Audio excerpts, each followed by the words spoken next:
Hey, what's up, everybody? It's just Charles Sabanson and welcome you guys to another episode of the DREAMERSPRO show, where we cover everything from sports, hot topics, classic debates, entertainment, and we give you guys a fresh perspective on things and how we see them. And today we have an excellent show for you guys there today. But before we get into it, please make sure you like the video and sub to the channel. I gotta say, and also make sure you follow me on Instagram. My handle is CTABANZ. I gotta say, I'm enjoying the hell out of doing these shows, these politics shows. Do you know why? Because I am being my authentic self. I am so happy that I didn't choose to enter the political commentary world as a grifter. It's so liberating.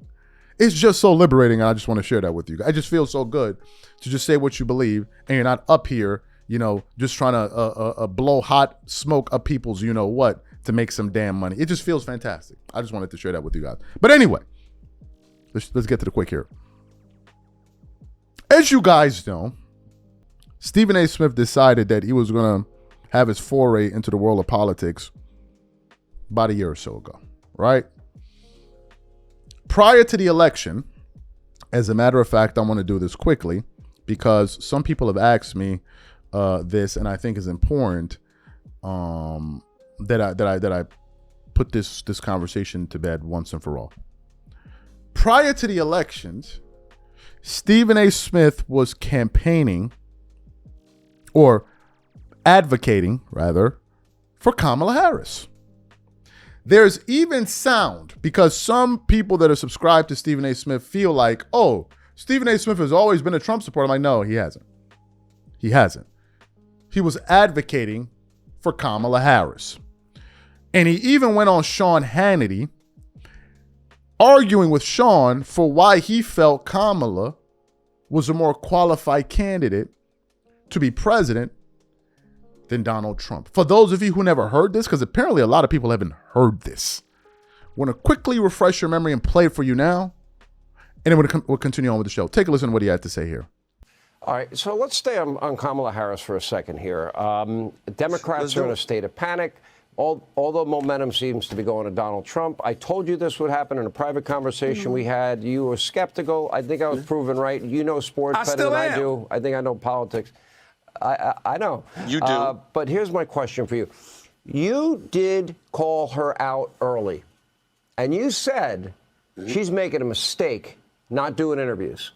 Now, she does these interviews, and I argue to you that the reason she's struggling and she's like tied up in a pretzel, because she can't express what she has stated publicly, that she wants the Green New Deal, the elimination of the filibuster. She can't say she wants to eliminate private health insurance, as she has said in the past. She's not going to run on what she has stated in the past to decriminalize illegal immigration, free food, housing, health care, education, sex change operations, and a path to citizenship, or banning fracking, banning offshore drilling. So she has to, give us word salads, because she won't tell us how she really feels. She's hiding her true beliefs. Well, Donald Trump doesn't do that. Well, first of all, that's a very long question. Let's get to it. Number one, you talk about what she's doing. Bottom line is this: as vice president of the United States, it wasn't her job to lead. She has to go along with the program. You are a support base. You support the person that is in charge, who happened to be Joe Biden. That's number one. Number two, I know you're not talking about somebody being lucid and cogent and enunciating their thoughts with clarity, and you're bragging about Donald Trump. We can't be watching the same stuff if that's what you're doing. You ain't gonna do that today. You know now, what? Lindsey Graham, hold it. Now, Senator Lindsey Graham is about to come on this show. Let me tell you something. That man can articulate himself very well. Not Donald Trump now. I have sat with him for hour after hour after hour, topic after topic after topic, and he is so dialed in. Really? Look, it's funny. People try. This is like the latest argument. And meanwhile, your friends in the Democratic Party, they ignored the obvious, significant, deep cognitive decline of the president for over 4 years. I said it before the 2020 election. Kamala to this day say, oh, Joe was really cognitively alert. You know that's a crock. I know that's a crock. What is she supposed to say, Sean? Knows it's a crock. not Donald Trump. Sean, what is it? Hold on. What is she supposed to say? She's supposed to sit up there and say, you know what, my president, my boss. Truth. I mean, there was cognitive decline there. No, you're not. No, you don't do that. Show? You don't dime out your boss. You don't. Listen, I do tell the truth on my show, but guess what? So I said I do. What I said, however, is that I'm not going to dime out my boss if that's my boss. Go ahead. Whoa, hang on a second. You know what? I have never watched you hold back. You say what you mean. You mean what you say.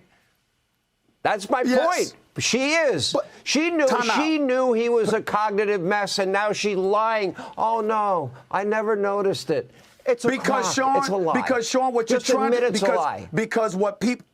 But because listen, I personally, a year earlier, I was saying there's slippage, there's something that ain't there. He ain't going to make it to the election. Y'all better get with the program, do something about it. I was on the record about Joe Biden, but I'm not a part of the Biden administration. And if I was a part of the Biden administration, I wouldn't have told you that. That's number one. Number two, she's the candidate now. You got to run against her. Are you going to beat her, Sean? Are you going to beat her? Are you going to beat her? It's straight up. The American people. Are you as confident as you were months ago? The biggest choice election in a lifetime. I see some slippage on his part. Stephen A. Now, some people have said he didn't vote for Kamala Harris. Let's put this to bed as well.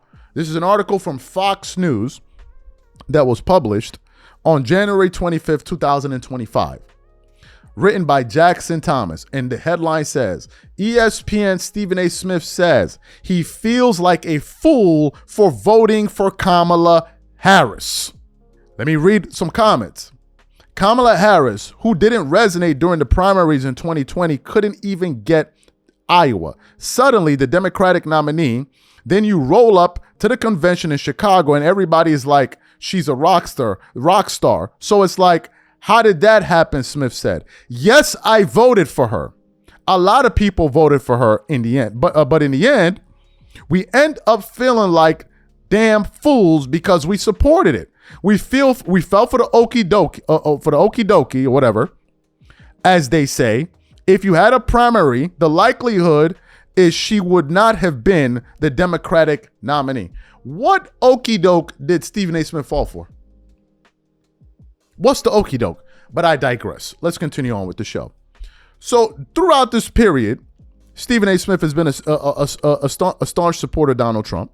He has cultivated a conservative audience because he was grifting, as I've been saying. So then something interesting happened. We begin to witness a fracture within the MAGA alliance. And it happened over an unsavory person by the name of Jeffrey Epstein, where we were now beginning to see some noise build up over the fact that this administration was going to release the Epstein files. And Pam Bondi herself said the files were where? On her desk. Stephen A. Smith then goes on the Chris Cuomo show on News Nation and basically starts calling out people who want the Epstein files to be released, and basically said that these people have nothing else better to do with their lives. For those of you who never heard that sound, we want to play it for you now because it's going to draw some context, show a contrast rather, to what he had to say yesterday. Take a listen to this guy here.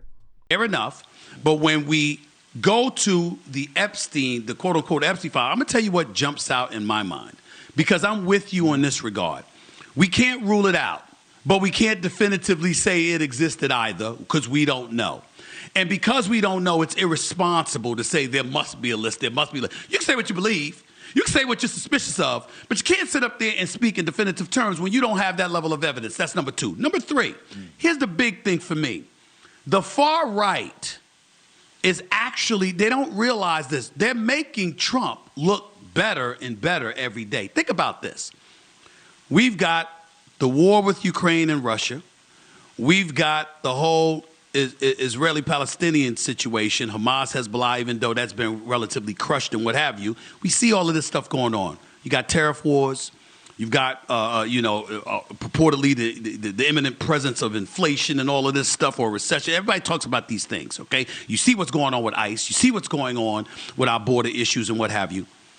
And Trump no matter what you may think about him, if you are on the right, you could not ask for better than what he has done, because what he has done is what they have said they wanted and have been trying to get done for years. And even they admit that he's doing their bidding, yet they're in an uproar because the Department of Justice said there's no client list and the Epstein files case is closed. Really? I mean, I'm wondering I got to talk to Steve Bannon. I got to talk to him. I got to talk to some of these people, the Tucker Carlsons of the world and everybody else, going crazy over the Epstein client list. Mm-hmm. That's what you're concerned about?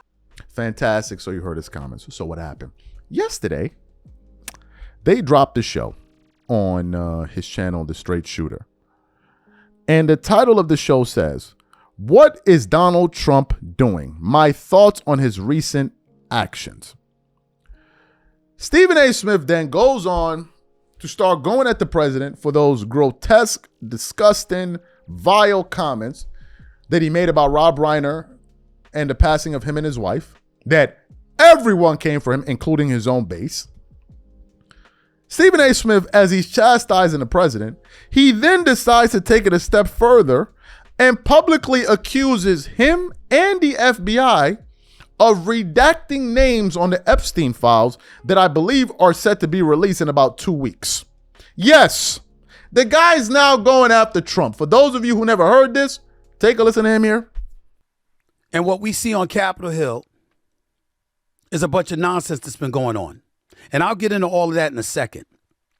But if I'm going to bring up the word nonsense, the first order of business is to start off with the president, who I will openly admit has pissed me off.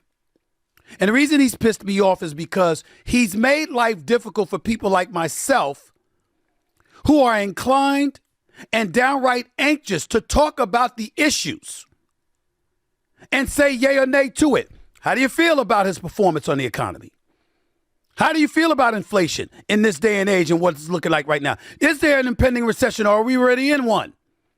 What about immigration? What about border security? What about the use of ICE in order to sort of support his goal? What about safety in the streets of America? What about the jobless rate? What about unemployment reaching about 4.6%, which is the highest it's been since 2021? What about this money that was supposed to be coming into this country, courtesy of all of these pledges you received, and whether or not that was going to come to fruition, generating in excess of trillions of dollars, which was going to help fuel the economy while also dissipating that $38.4 trillion debt that we're supposed to be trying to trim down. What about those things? Those are issues. Wouldn't you say those are issues worth talking about? I'd say those are issues that worth talking about, but we don't get to talk about that. Why? Because they had the Epstein files that obviously were relevant in people's eyes to some degree, so much so that some members of MAGA turned against Trump with that. Originally, his attitude after campaigning on it, by the way, after campaigning on releasing that stuff, you know what it was going to be about? Hey, it's no big deal. What's the big deal? It's really not a problem. Why are you guys so fixated on this? Until MAGA folks got involved and said, wait a damn minute. You did campaign on this. This issue is important to us. We want those files open.